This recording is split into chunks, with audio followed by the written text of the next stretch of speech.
শুধু দর্শক শ্রোতা আসসালামু আলাইকুম। গত কয়েকদিন ধরে বিশ্বজুড়ে আলোচনাই হয়েছে প্রধানমন্ত্রী শেখ হাসিনার কন্যা পুতুল কাণ্ড নিয়ে। দেশে প্রধানমন্ত্রী থাকাকালীন কিভাবে তার কন্যাকে বিশ্ব স্বাস্থ্য সংস্থার দক্ষিণাঞ্চলীয় পরিচালক পদে নিয়োগের জন্য কি কি অন্যায়, অবৈধ, শটতমী পথ বেছে নিয়েছেন তার সবকিছু পত্র পত্রিকায় চলে আসছে। এটা একটা জাতির জন্য লজ্জাজনক। প্রধানমন্ত্রীর পদ অত্যন্ত সম্মানের, মর্যাদার। এই পদে থেকে এ ধরনের কারচুপি, শটতমী, প্রতারণা করে নিজের কন্যার সুযোগ সুবিধা বাড়িয়ে দেওয়ার জন্য হেন কোনো নিচু কাজ নাই, তিনি হাতে নেন নাই। একটু আসা যাক, দক্ষিণাঞ্চলীয় পরিচালক বিশ্ব স্বাস্থ্য সংস্থার সায়মা ওয়াজিদ পুতুলের প্রতিদ্বন্দ্বী কে ছিলেন? নেপালের সৌম্যপ্রসাদ। তিনি অত্যন্ত দক্ষ, যোগ্য, অভিজ্ঞ মানুষ ছিলেন। তিনি পাবলিক হেলথের উপর পিএইচডি করা ছিলেন। কোনোভাবেই কোনো দিক থেকেই পুতুলের সঙ্গে তার তুলনা করা চলে না। এহেন অবস্থা নিজের পক্ষে নেওয়ার জন্য শেখ হাসিনা পুতুলকে অভিজ্ঞ একজন প্রার্থী তৈরি করার জন্য বিএসএম এর কর্তৃপক্ষের কাছ থেকে জোর করেই একটা অভিজ্ঞতার সনদ আদায় করেছে, যা এখন কর্তৃপক্ষ অস্বীকার করছে যে তার কোনো অধিকার আছে। তারা বলছে যে এখনো প্রতাপশালী একজন স্বৈরাচারী প্রধানমন্ত্রীর কাছে সামনে না বলার মতো ক্ষমতা কারোর ছিল না। চাকরি বাঁচানোর জন্য অনেক সময় অন্যায়কেও করতে হয়েছে সমর্থন। এ তো গেল এই দিকটা। অন্য আর একটা দিক আমি বলি যে দেখেন, বাইডেন যখন ভারত সফরে আসছিলেন তখন প্রধানমন্ত্রী শেখ হাসিনা নিমন্ত্রিত ছিল ভারতে। সেখানে তার এই কন্যাকে সাথে নিয়ে যায়। এমনকি কোনো এক ফাঁকে বাইডেনের সাথে পথ মাড়িয়ে ক্রস কান্ট্রি ক্রস করে তিনি বাইডেনের সাথে সাক্ষাৎ করলেন, নিজের কন্যাকে পরিচয় করিয়ে দিলেন, ছবি তুললেন।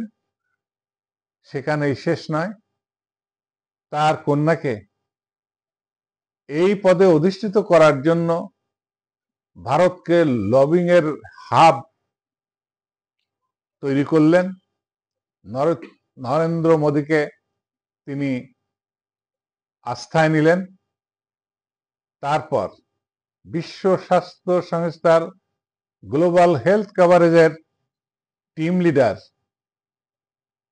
নিউজিল্যান্ডের সাবেক প্রধানমন্ত্রী হেলেন ক্লার্ককে দাওয়াত করা হলো। ইংল্যান্ডের ক্লার্ক ইয়াচকে ডাকা হলো। সাতিম হাউসের অত্যন্ত প্রভাবশালী এই ব্যক্তিকে আস্থায় আনা হলো।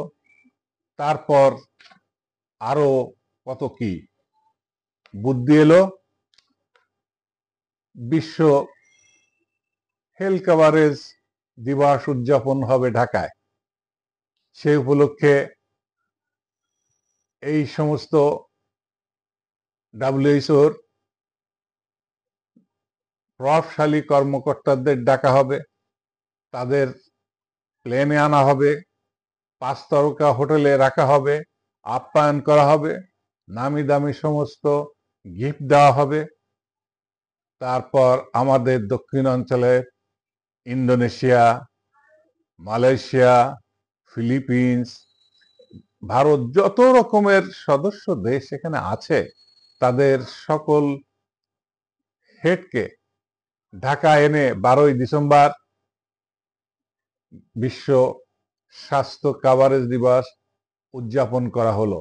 এটা কিন্তু WHO উদযাপন করেনি, এটা করেছে বাংলাদেশের প্রধানমন্ত্রী, বাংলাদেশের রাজকোষ থেকে অর্থ খরচ করে। আর এই অনুষ্ঠানের জন্য প্রধানমন্ত্রী আরো 200 কোটি অর্থ অতিরিক্ত বরাদ্দ স্বাস্থ্য খাতে দিয়েছিলেন। সুচিন্তা ফাউন্ডেশন, আমি বলি সুচন্দা ফাউন্ডেশন, তার মধ্যে আরেকজন ছিলেন কর্তা ব্যক্তি, এক আরাফাত সাহেব নামক এক ব্যক্তি, সামনে অনেকদিন লাফালাফি করেছেন। এই প্রতিষ্ঠান থেকে সামনে রেখে এই অর্থ বরাদ্দ দেওয়া হয়েছে। এই বরাদ্দ দিতে আইনি দিক খুঁটিনাটি যখন মন্ত্রণালয় দেখতে লাগলো, তখন ওনার বোন রেহানা, শেখ রেহানার কন্যা পুতুল, তার ছেলে ববি সার্বক্ষণিক স্বাস্থ্য মন্ত্রণালয় মনিটরিং করতেন। দাপটের সঙ্গে তাদেরকে তাড়ার উপরে রাখতেন যত দ্রুত সম্ভব এই টাকা যেন ছাড় করা দেওয়া হয়। এভাবেই রাষ্ট্রীয় অর্থ খরচ করে শেষ পর্যন্ত শেষ রক্ষা হয় নাই। বিশ্ব স্বাস্থ্য সংস্থা তাকে আজ অনির্দিষ্টকালের জন্য ছুটিতে পাঠিয়েছে। তার অর্থ হলো যে তাকে ওই পদ থেকে ছড়িয়ে দিয়েছে। দেখুন কতটুক দূরদর্শিতার অভাব, আর কত কত প্রাপ্তির তাদের ঘাটতি রয়েছে। সারা পৃথিবী পেলেও তারা সুখী হতে পারে না, যে কারণে এমন ভাবে বাংলাদেশ থেকে লেখা হয়েছে তাকে ওই পদ থেকে সরানোর জন্য দুর্নীতির সাথে জড়িত রয়েছে বলে দুর্নীতি দমন কমিশন থেকে তার বিরুদ্ধে মামলা রুজু করা হয়েছে। যদি কোনো আত্মমর্যাদাশীল ব্যক্তি হতো সে নিশ্চয়ই পদত্যাগ করতেন। তা না করাতে WHO তাকে অনির্দিষ্টকালের জন্য ছুটি দিয়েছে, অর্থাৎ অবৈতনিকভাবে তাকে তার পদ থেকে সরিয়ে দিয়েছে, অন্য কাউকে সেখানে নিয়োগ দিবে। এই হলো দুর্নীতি, স্বজনপ্রীতি, প্রতারণা। তার শেষ পরিণতি কখনো ভালো হয় না। একজন প্রধানমন্ত্রী এত ধরনের কলঙ্ক কাণ্ড, দুর্নীতি, স্বজনপ্রীতিতে জড়িয়ে থাকবেন, এটা দেশের জন্য অত্যন্ত অমঙ্গলজনক, দুঃখজনক। ভবিষ্যতে যারা এই দেশ পরিচালনা করবে তাদের স্মরণ রাখা উচিত সত্যের নিজস্ব একটা গতি আছে। কোনো দুর্নীতি করে, কোনোভাবেই কোনো প্রতারণা করে তাকে শেষ পর্যন্ত সফল করা যায় না। ধন্যবাদ।